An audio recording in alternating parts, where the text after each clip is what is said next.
To check. Hello, everybody. Welcome to the Tuesday Rotary Club of Gainesville at the Cade Museum. Please silence your phones, and if you're watching on YouTube, please register your attendance by sending an email to info@rotarygainesville.com. This is a great crowd today. All right.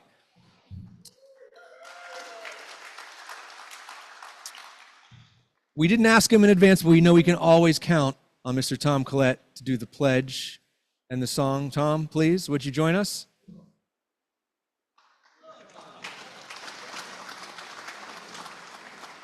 Thank you. We'll sing God Bless America today. Are you ready? God bless America, land that I love. Stand beside her and guide her through the night with a light from above. From the mountains to the prairies, to the oceans white with foam. God bless America, my home, sweet home. God bless America, my home, sweet home. Thank you. Now let's pledge allegiance to our flag. I pledge allegiance to the flag of the United States of America and to the republic for which it stands, one nation, under God, indivisible, with liberty and justice for all. Thank you very much, Tom. And for our invocation, we got Deborah Newell today.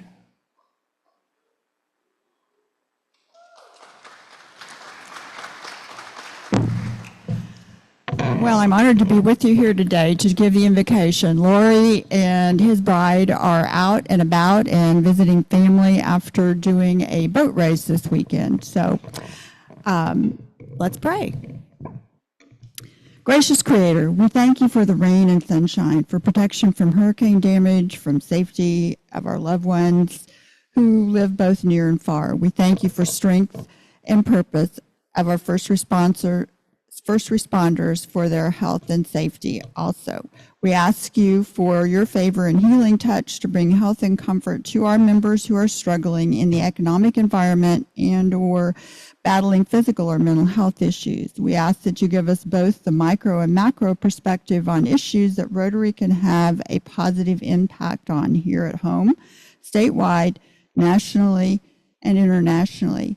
Please give each of us grace and empathy to our words and actions, that they may be pleasing to you, fair to all, and that we would be kind and gentle with one another in a world that can seem sometimes harsh. We ask all these things in the name of your precious Son, Jesus. Amen.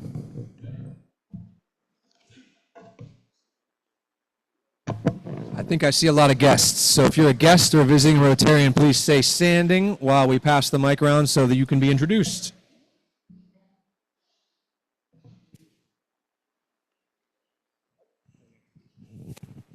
Good morning. I'm Mary Crane, Rotarian, and I want to... The mic's not on. I'm sorry. Got it? Okay, can you hear me now? We get more on her mic. I want to introduce Chris Camp. He's a Monday person club. No, that's right. Still not? No. Oh, okay. Better? This is Chris Camp again. Still? It's not working? You want to take this one? It's... Please don't hit the mic.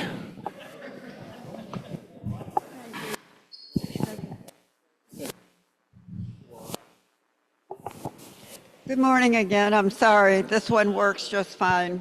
I'm Mary Crane, cook, and I'd like to introduce Chris Camp, Monday Club. Yes. And this is Michael Janicki. I'm just a guest visitor. You were kind enough to ask you say that you would introduce me, so I thank you very much, Mary. Thank you. Thank you.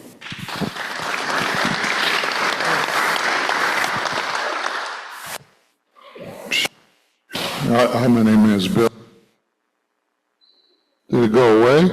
My neighbor Cliff Snyder here, and he's from the Rotary Club of Pelican Bay. He's also my neighbor.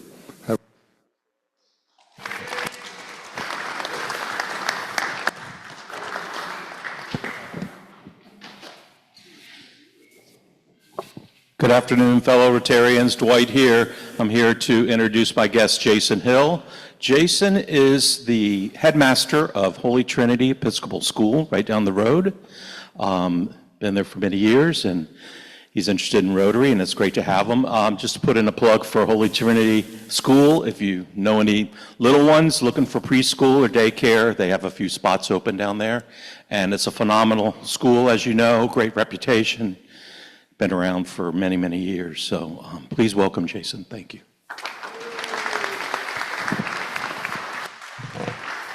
We've got a lot of announcements because it's that exciting time of year when everything's happening. So Dwight, if you would please tell us a little bit about my favorite, the Seafood Spectacular.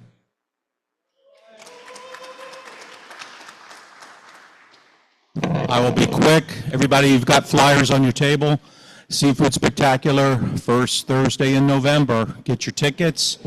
You can also, if you want to be a sponsor, Master Fisherman sponsor is $150 and you'll get 2 tickets, so check that out as well. Last announcement is the cleanup day before the event will be held on November 1st. That's the Saturday before the event. That's the weekend of the Georgia game, so if you're not going to the Georgia game, come on out and clean up in the morning. So thank you, everybody. Next, we have Greg Young. Thank you to my #1 fan, Bill Stayswitz. All right, so how many people in here know Ed Book? Santa Fe, he's retiring. You may know that from Santa Fe as the chief of police. He has a party, a retirement celebration they're giving in his honor tomorrow, Wednesday, from 2 to 4 at the Jackson Sasser Performing Arts Hall. So please come out and join us and honor Ed and his good work in retirement.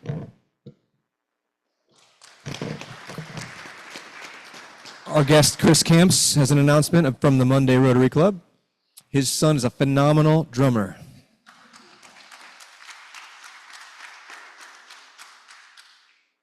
Thank you, everyone. I'm here to announce that our Rotary Club of Monday, we are having one of our biggest fundraisers, which is Gobbles to Go. It is a professionally smoked turkey, $65 per turkey.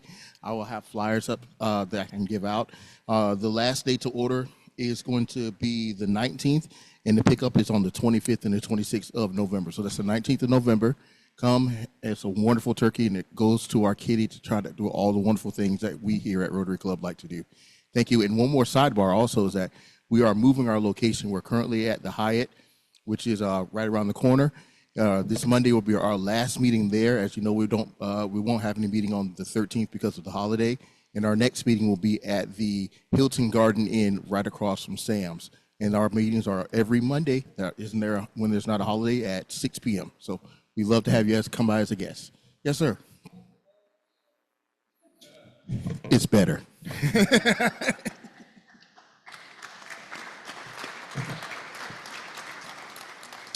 Now we have David Nicholson to announce something in regards to the Ethics in Business Award. Yeah. I spread a lot of money out there to earn more than that. But I'm here to let you know you're going to hear about it every week until November the 7th. And why that date's important is that's the cutoff date to put in the applications for the nominations for the Service Above Self Award, one of the 2 big-time awards that we as Rotarians give.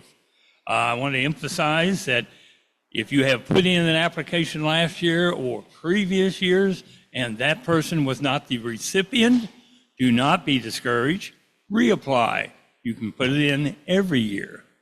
There's a whole bunch of people going to have a name in there, and as I was explaining to the chairman right over there that has the applications, every one of them were winners. When you look at those applications, they were outstanding people, but there can only be one recipient. And that's why we as a committee are there to do, is to choose amongst all the winners one recipient. So if you didn't do it this year and get selected, put the name in next year. And I'm happy to see a whole bunch of these winners out here from previous years. And get ready there for our chairperson to wave ecstatically with both hands. That's who has the applications. Please pick up one. Thank you.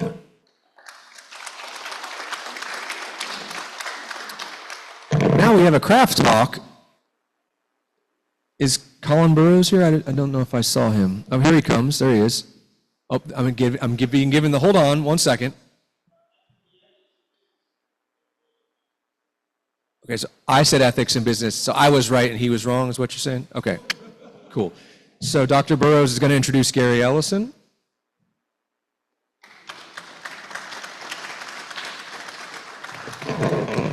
Well, good afternoon, fellow Rotarians. Can you hear, is this all right? Can you hear me at the back? Good. It's my pleasure to introduce Gary Ellison today. Gary hails from Chicago and went to veterinary school at the University of Illinois, Champaign-Urbana. And I first got to know him when we recruited him to the College of Veterinary Medicine way back in 1983. And he's been a valued colleague through all those years and is a gifted surgeon. And he and I have traveled quite a bit. It was a dog and pony show, and one memorable trip was to the United Kingdom for the British Small Animal Veterinary Association Congress, when we took a little side trip to see Stratford-on-Avon and visit Shakespeare's birthplace. And we also managed to consume quite a bit of beer during that trip. And he retired a few years ago and joined me on the other side, and I was glad to be able to persuade him to join Rotary. Gary.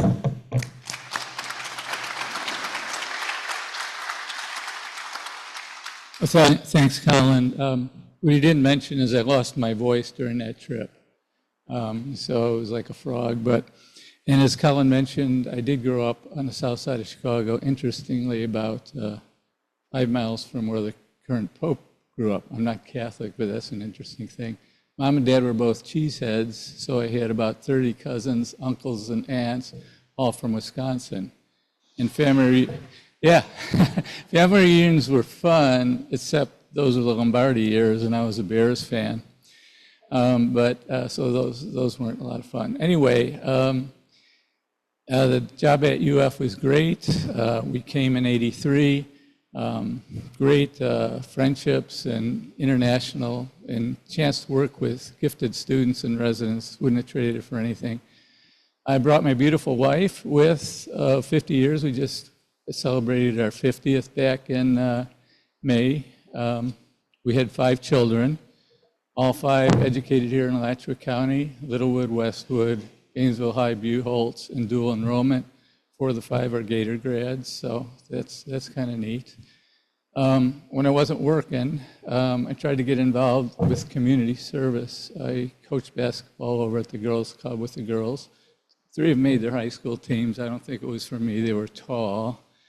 And then I got involved with the Old Northwest YMCA, which I know has changed ownership now, is involved with the Indian Guides, Indian Princess program. And through that, I really got involved with Doug Wilcox, who you all know very well.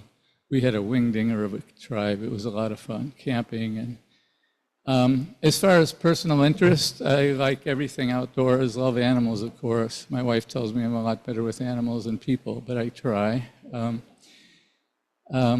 Camping, fishing, out of doors, travel, and I enjoy working in small groups. My first function in the club was to join the labeling party the other night with one of the sister groups. So slapped labels on the encyclopedias for the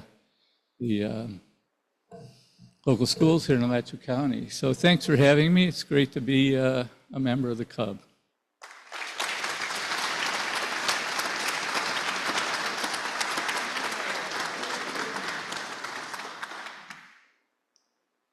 Well, Gary, thank you for joining us, and thank you for that. And I'd like to present to you a 4-way attest plaque. Thanks for giving me your craft talk. Thank you.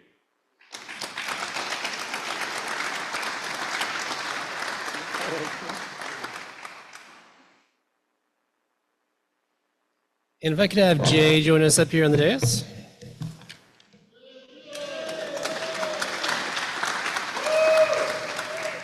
Good afternoon, everybody. Hopefully you can hear me. I'm here to talk a little bit about the foundation. You know, that's very special to me and to a lot of us here. First of all, I'd like to thank the club for becoming a 100% giving club last year. That's absolutely amazing accomplishment. That was not easy to do. And as you may or may not know, President John this year has decided that each meeting, the speaker that's up here gets honored with a donation to the foundation. So we're doing more for the foundation. Tell you a little bit about the foundation in case you don't know. It was established back in 1917 by Paul Harris. He had $26.50 left at the end of the Rotary year and decided at that point that it'd be a good idea to start a foundation and do something good.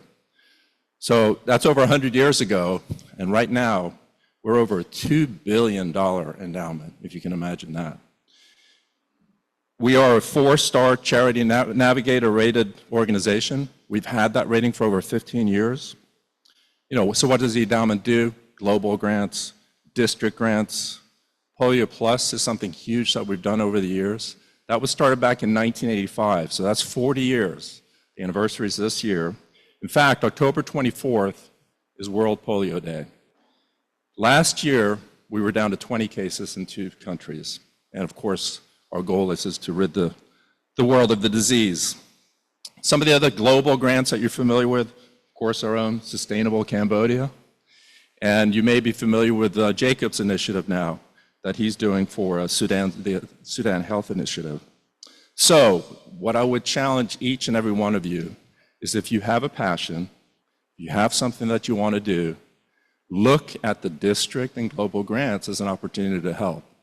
And you know, each one of these initiatives started with a Rotarian. So I would encourage anybody that has an idea and a passion to come forward. Again, with the foundation, the other thing is the Paul Harris Fellow. So we all know with a $1,000 donation, you become a Paul Harris Fellow. And then for each additional $1,000 that you donate to the foundation, you get the opportunity to honor somebody else as a Paul Harris Fellow. And so I would encourage each of you, if you have somebody that you'd like to honor and bestow a Paul Harris Fellow, think about that with that additional award that you may have made over $1,000. So once you've made donations, you can become a Paul Harris Fellow +8. That is the max. So you've donated $9,000 to the organization at that point.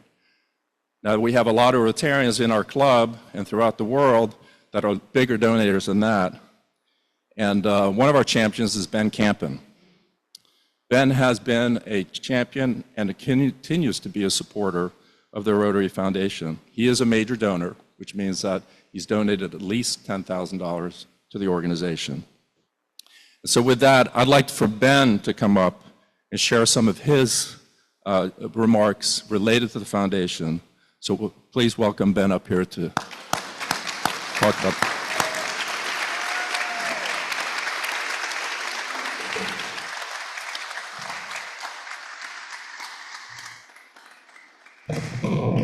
Thank you, Jerry. Back in 1987, April the 15th to be exact, Randy, a good old tax day, I remember I was made a member of Rotary of Gainesville. Shortly after that, longtime Rotarian Chester Yates invited me to lunch on him at the Heritage Club nonetheless, and he didn't turn that invitation down because it was a nice place to go eat and have lunch.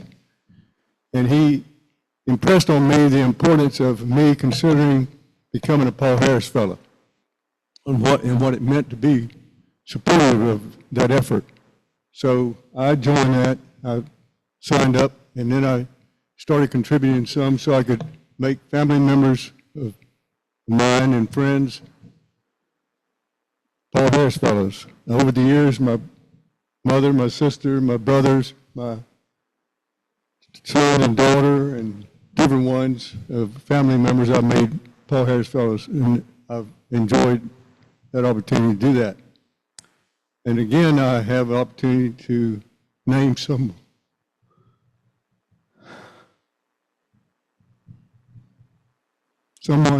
Paul Harris Fellow, that's already a Paul Harris Fellow. And this person has really been monumental in my life this past year, going with me, picking me up, taking me to different events, different meetings, including this meeting every week, and being a true friend. That's what Dana is. So if you would, please join me in welcoming Dana again to Paul Harris Fellow.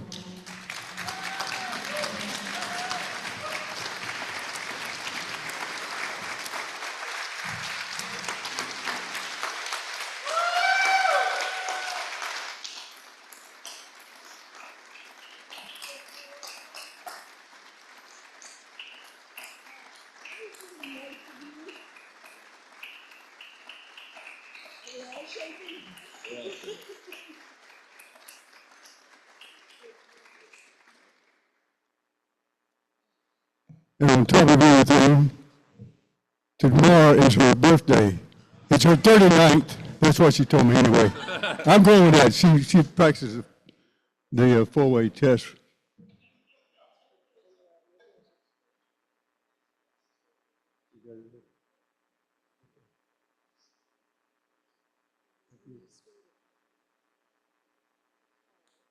She said it was very sweet of me, but that was really sweet of her to do what she's done for me. Happy birthday. Thank you.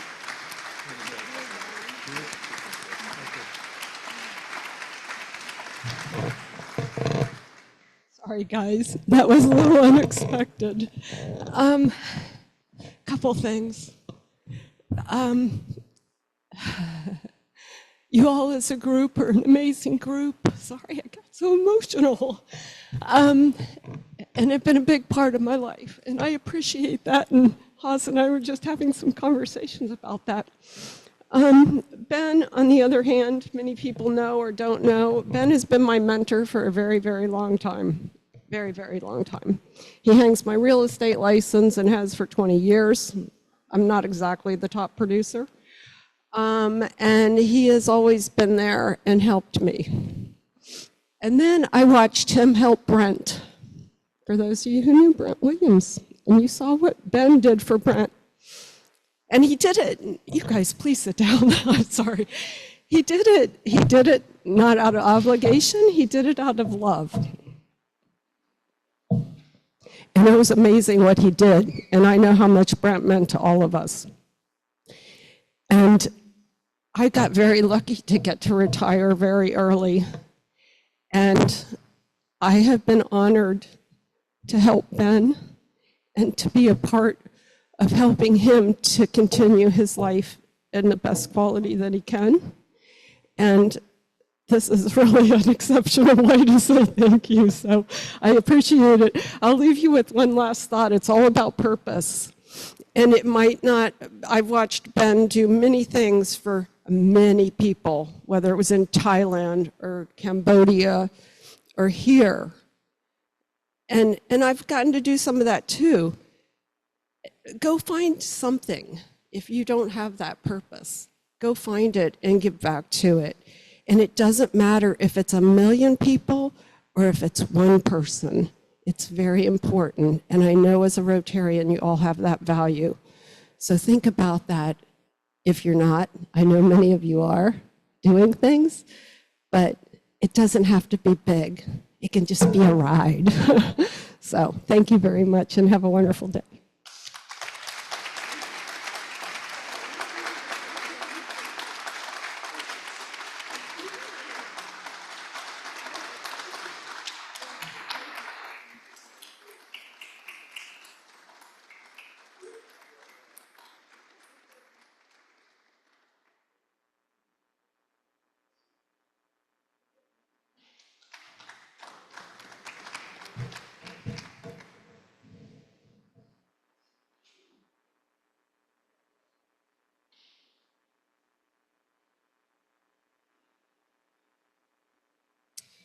Well, good afternoon, Rotarians. What a special day to be here at today's club meeting. And wow, it's a hard act to follow. But I'm going to let Randy come up and introduce our speaker. And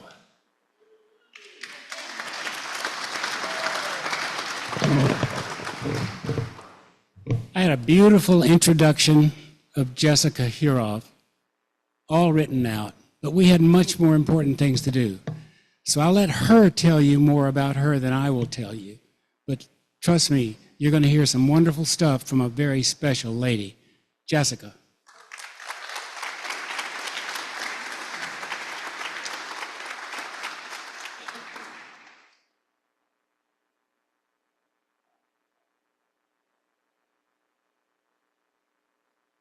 Good afternoon, everybody, and I just want to say thank you to Eric and Randy for inviting me to be here today.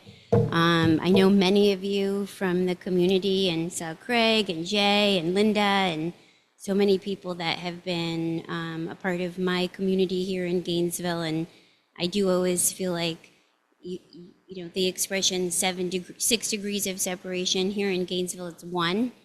That's why I love working here and living here and doing business here, is that if I don't know who to get help or ask a question from, it's always just one quick phone call away. But with that, I brought my computer because I don't want to be turning around to see the presentation. Okay. So I'm here with Sean McClendon. Okay. Can everybody hear? Can everyone hear me? Okay. Okay. Is it echoing? Because it's hard for me to do the mic and hear it, but I'm here with Sean McClendon. Sean, raise your hand. Sean is my county colleague.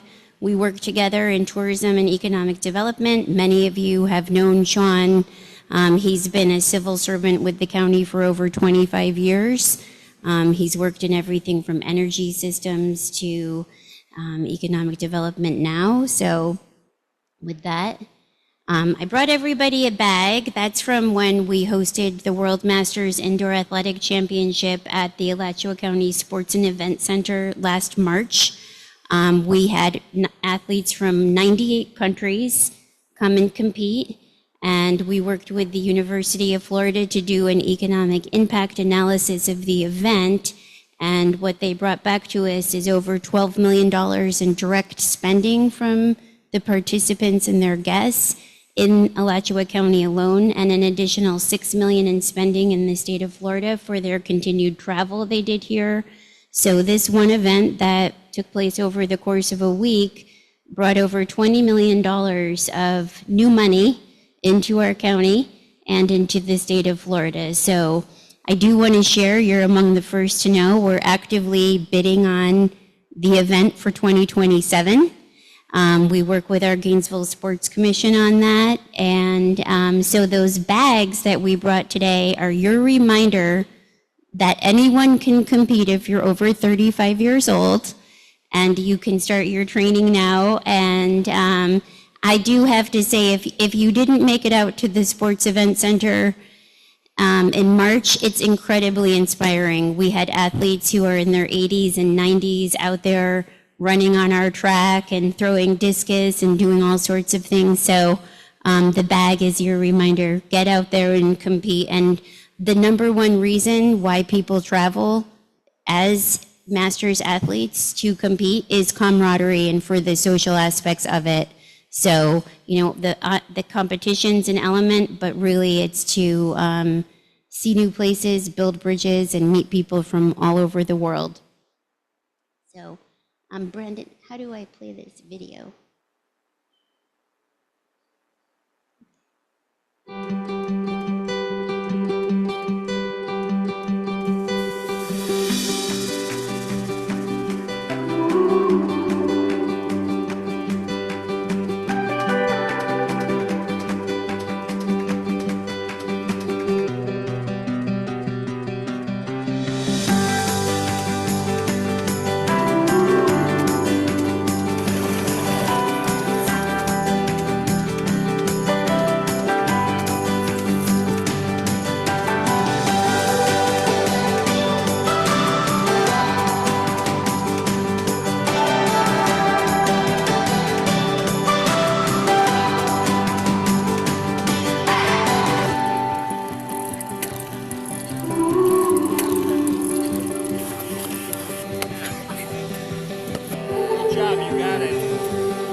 So I always like to ask people, who in the room has ever seen that video before? Okay, you have. So Linda has. There's a good reason for that. The work that we do, we distribute outside of our county because we're trying to bring people in here. So when we deploy a video like that, this campaign in particular was in partnership with Visit Florida, and those are some of the distributions, but we put it across broadcast, social media, and I think it really exemplifies some of the fun reasons that people come to visit Gainesville and Alachua County. And with that, I always tell people whenever I'm at Publix or I meet someone new and they say, what do you do? And I say, I work in tourism for Alachua County. And they say, what do you mean we work in tourism for Alachua County? We don't have tourists. We have football, and we also have Gator Nationals. And those are two great things that people can travel here for. But in reality, we still have 45 other weekends that we need to fill our hotels. Our hotels and our restaurants can't survive on just football and Gator Nationals alone. And we have 349 other days that our staff needs to support our visitors' economy and make sure that we're doing all that we can do. I heard purpose. It's our purpose to bring people here and to have them have a wonderful time once they're here within our destination. And so what that looks like is we have on average over 1.4 million visitors staying in paid accommodations on an annual basis. And how that pans out is in Alachua County, we have about 6,000 hotel rooms across just under 60 properties. And so we're averaging about a 70% occupancy in those hotels. And what hoteliers look at when they're looking at the health of their business is they're looking at their occupancy, the revenue per available room, and how does that all contribute to the successful operation of that property. And so when we're running on that, every day we average close to 4,000 visitors staying in hotels or paid lodging in our county, and that's above and beyond our football guests and above and beyond our Gator Nationals guests. And we look at what is the direct visitor spend. So I see my job here at the county as bringing in new money. We are not as focused on the recirculation of residents' money. We're looking at how can we be bringing in visitor money to our restaurants and grocery stores and retail stores and hotels. So when we look at that annually, our visitors, and these are only the subset of visitors who stay in paid overnight accommodations. We're not looking at the day trippers or people who may come in and drive back home at the end. A visitor is defined as someone who lives outside the jurisdictional boundary of our county. So they brought $500 million in spending to our businesses last year. And as a matter of fact, 26% of all consumer spending in our county is a visitor spend. So when we look at how can we be using our visitor economy to support our businesses and support economic development within this county, one of our focuses, there's many, but one of them is really how are we upping that visitor spend and getting that high-quality visitor who's coming from farther away. The farther away they come from, the more they spend, the longer they stay, and tracking that against every single market segment that visitors typically spend money in, whether that's hotels, restaurant, grocery stores, retail stores. So tourism in Alachua County supports over 6,000 jobs. It's one of our bigger industries and saves every Alachua County household $634 in taxes a year. So I always say it's, in my house, it's about 1.5 GRU bills are kind of offset by the tax, depending on the time of year. But so I do want to do a quick minute to take a look at our visitors. Who are the visitors that bring all of these wonderful, magical benefits to our businesses and to our residents? And in Gainesville, 68% of our visitors are coming from within the state of Florida. So a big focus of the marketing that we do and what we're putting out there is actually in-state advertising. Visit Florida, our partner in marketing, just like every other county. Visit Florida focuses on a lot of the international visitation, and Visit Florida is focused on farther away visitation. We deploy a lot of our advertising because we like to fish in the pond that we know we're going to catch something. And so I always say that we're not putting out our advertising in Alaska and maybe Montana, because I know the most fruitful source of visitors is coming from that drive-in market, who can come here and spend the night. Our number one city represented for visitation is Orlando, with 17%. So where do these visitors go when they come? I get asked this question a lot, and it kind of goes back toward the first slides where we're thinking football, Gator Nationals, those are very high profile, important events. The real number one reason of visitation to our county is University of Florida. And that's all aspects of UF, whether it's people coming in as faculty, people coming in for Parents Weekend, prospective students coming in with their parents to tour the campus. So about 24% of all visitors are going here because they have a reason and a purpose to visit UF. And so I always say that UF is our beach. We do not have the theme park, we do not have the beach. A lot of our counterparts in the state of Florida have, and that's their primary. Our primary is obviously UF. We are a regional shopping destination. So a lot of our surrounding counties come to Gainesville to shop at Butler Plaza and Celebration Point. And we love that. We deploy advertising to them specifically around that messaging of come, spend the day, shop, have dinner. And medical related. UF Health is a great draw for visitation because of the excellence in their care that they provide. So, and then obviously spectator, we divide out spectator sport visitation, which would be your, anything at the O'Connell Center, anything at the Ben Hill Griffin, Gator Nationals versus spectator sport, versus participatory sports. Which are things that people are coming to Champions Park or our sports event center to actually compete and participate in. And feel free to ask any questions as I go. I don't mind answering it as we go along. So last year, in 2024, our visitors spent over $174 million on paid accommodations in our county. And how we fund all of these efforts, which you see the advertising, and we'll get into a little bit of how our board invests the money, is they generated $8.7 million in what we call the bed tax. The bed tax is a 5% tax on paid overnight accommodations.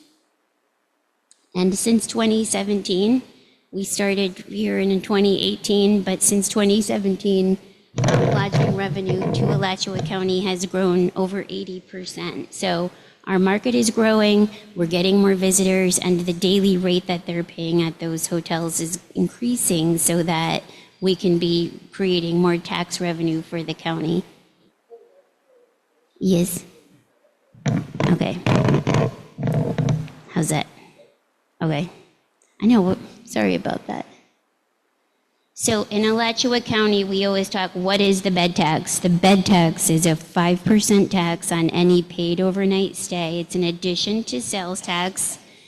Anyone who stays less than 6 months at a short-term stay, anything under Airbnb, motel, hotel, are obligated in the state of Florida to remit this tax. Here's all 63 counties out of our 67 Florida counties pay that tax, generating billions to the state of Florida. And here in Alachua County, I like to teach people about the life, what I call the life cycle of the bed tax. Our hotels, our motels collect and remit to our tax collector. This past year was $8.7 million. Our Board of County Commissioners sets an investment plan of how they're going to deploy this revenue into increasing visitation and the positive benefits that visitation brings. And so with that, we generate more visitation and all of the cycle starts again. And this is how our board invests the bed tax. We call it 5 pennies. There's 5% of bed tax. So 40% of our bed tax is invested directly into capital projects, 3 very known and visible projects that have been fully funded by the bed tax are Champions Park in Newberry, which was fully paid for by TDT. The what was formerly known as Canterbury in Newberry, which is now the Alachua County Equestrian Center. We purchased that for $12 million, and all of the renovations that went into it were funded through our visitors, not our residents. And that facility hosts equestrian, and it hosts the youth fair. The most important, or the largest,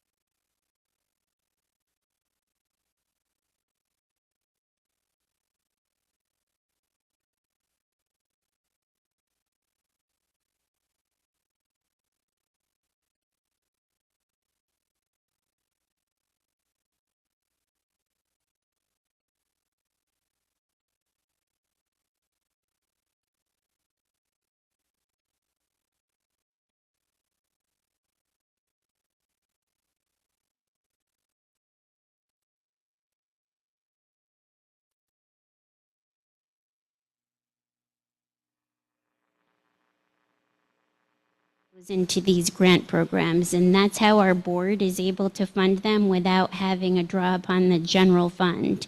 And so it doesn't put a burden or a strain on our general fund or on our residents. It's all money that our visitors have generated that our board can reinvest in great ways with all of the cultural groups.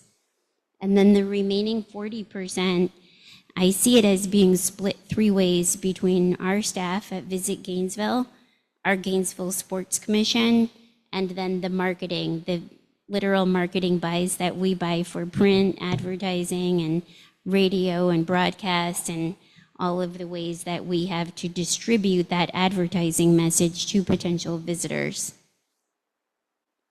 I'll skip through these quick. So what does that look like? I love to be able to show the return on investment and how our bed tax has grown over the years from where we started. Well, we started before 2010, but in 2010 we were just over $2 million. This past year we completed at 8.7 million. I think we'll be, and I don't want to jinx it, but we're heading very close to hitting a $10 million bed tax collection, which just is more money that we can then turn around and reinvest into transformational projects for our businesses and our residents. So this is the growth. You can obviously see the COVID year, 2020, that hit the hospitality industry very hard. But we came out very fast, and we came out really strong. We jumped from the 5.2 up to the 7.8 within 1 year. I wanted to just share a couple of screenshots from our new website. So if you ever are, people will all the time say, there's nothing going on, or what is there to do? Head over to visitgainesville.com. We compile a great weekly newsletter called What's Good, and you can have it delivered into your inbox, and it has all of the things that are going on to find and to do, whether music, theater, dance, entertainment, breweries. So I just want to share this. About 2.5 years ago, we realized we had never really done a consumer campaign focused on our ability to aggregate businesses and package them and resell that to visitors in a comprehensive way. So we identified the concept of focusing on our breweries. We met with each and every brewery owner and said, do you want to participate in a campaign? We'll pay for all the advertising around it. and you have to just tell us you want to be included. And so we did a year-long campaign as almost a test case to say, what is our ability to be able to package up businesses within a discrete industry and tell the story of Gainesville breweries to our visitors all at once. And so whether or not a business wants to work together with one another, we as kind of a third neutral party are able to come in and say, we have no stake in the game. We're not competing with them. We're government. Our job is to help them sell something. And so we came out with the Sip and Seven Alachua County Ale Trail. We deployed this throughout the state of Florida, and once it was done, we submitted it, and it won a statewide award for Best Niche Marketing Campaign in the state of Florida for that year. So we also work with publications, so we try to get editorial in places like Southern Living and other magazines, because then we have some great editorial to be able to share and excite people about our destination. I wanted to share now.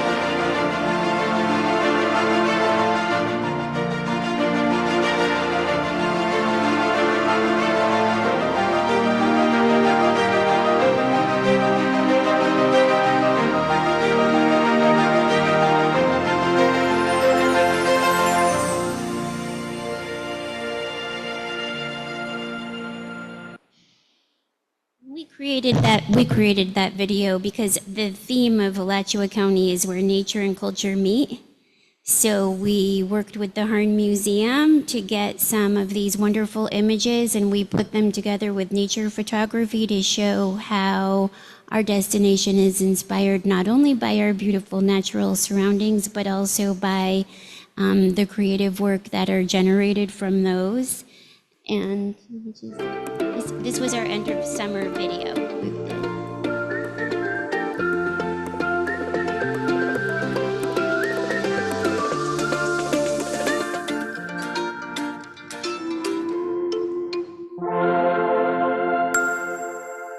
So those are just two snippets of content. Increasingly, and I'm sure you're the same, people are planning travel based on social media, and they're planning travel based on what's coming across their Instagram or what's coming across their TikTok or their Facebook page. So we're really leaning into social media as a way to tell our destination story and create the feeling for them that there is a lot more behind just the branding or the logo mark of Visit Gainesville, Alachua County. So these are a few examples of some of the advertising that our team deploys. And like I said, if you don't personally see it, it's because we're sending it out beyond our borders. Am I on time? Okay.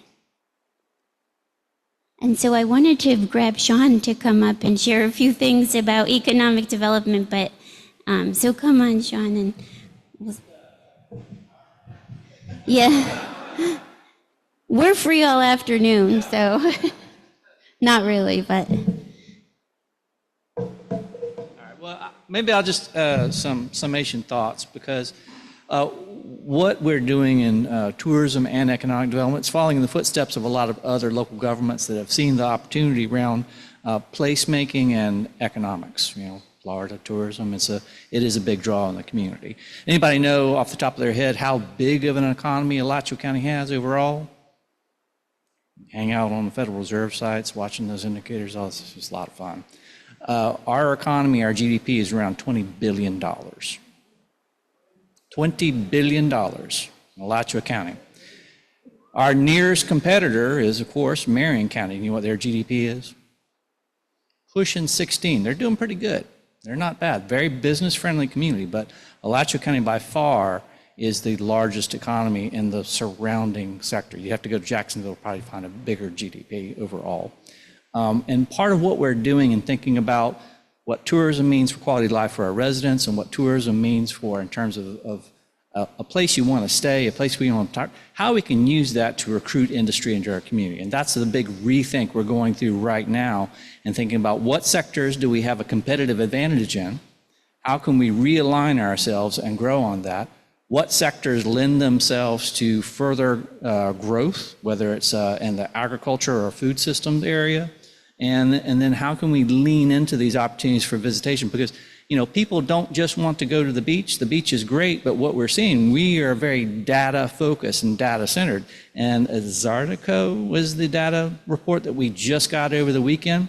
What we're hearing is that people, when they come to Florida, it's not just about going to Disney World, which is great. We all love it. We all have kids. But what they also want to have is a real Florida experience. And so we're getting visitation from places as far away as Portland, Oregon, where they want to have a real Florida opportunity to go out and experience nature and culture and all the good things that happen with us. So visitation means and recruitment means is that we can grow upon our health industry sector, which is employing a little over 35,000 people, paying an average salary of slightly over $70,000 a year, or education and research, which is again about 25,000 in terms of total employment for an industry group, and about $81,000 to $82,000 a year, and a high growth sector, which is a smaller employment opportunity, which we're very excited about for what it means for many of our high tech areas, is the scientific, technical, and professional sector. It's only employing about 8,000 people, but again, that's $82,000 a year on average in terms of salary and input. And so packaging these all together and thinking about how we can develop our economy in a strategic way, build upon our strategic assets, make a better economy for all, that's what we're trying to do, and use data to get from here to there. And that's my closing thoughts to you, is we're making a better community. We can't do it without you. And as your economic development organization, we're very proud to represent this community, and thank you so much for hearing us today.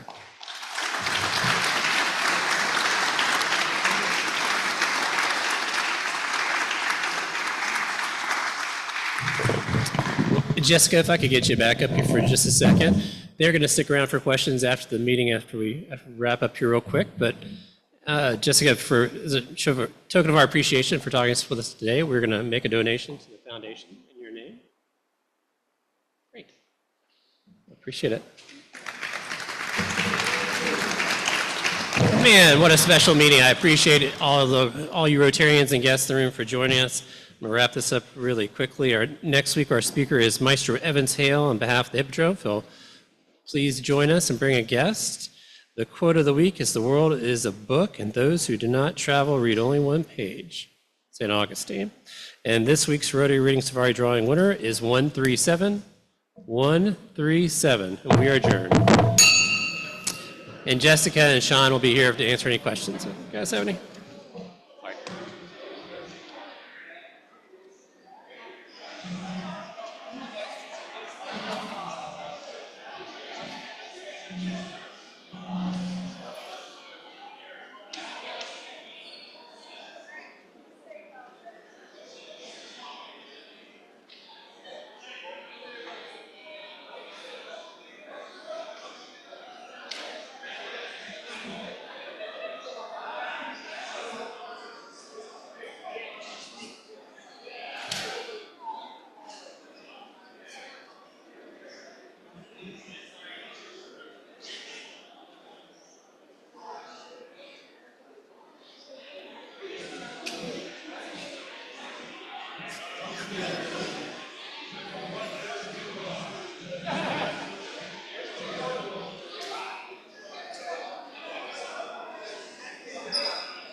you'll see that the echo is out of there because that button right there is what turns the echo on back into your mains.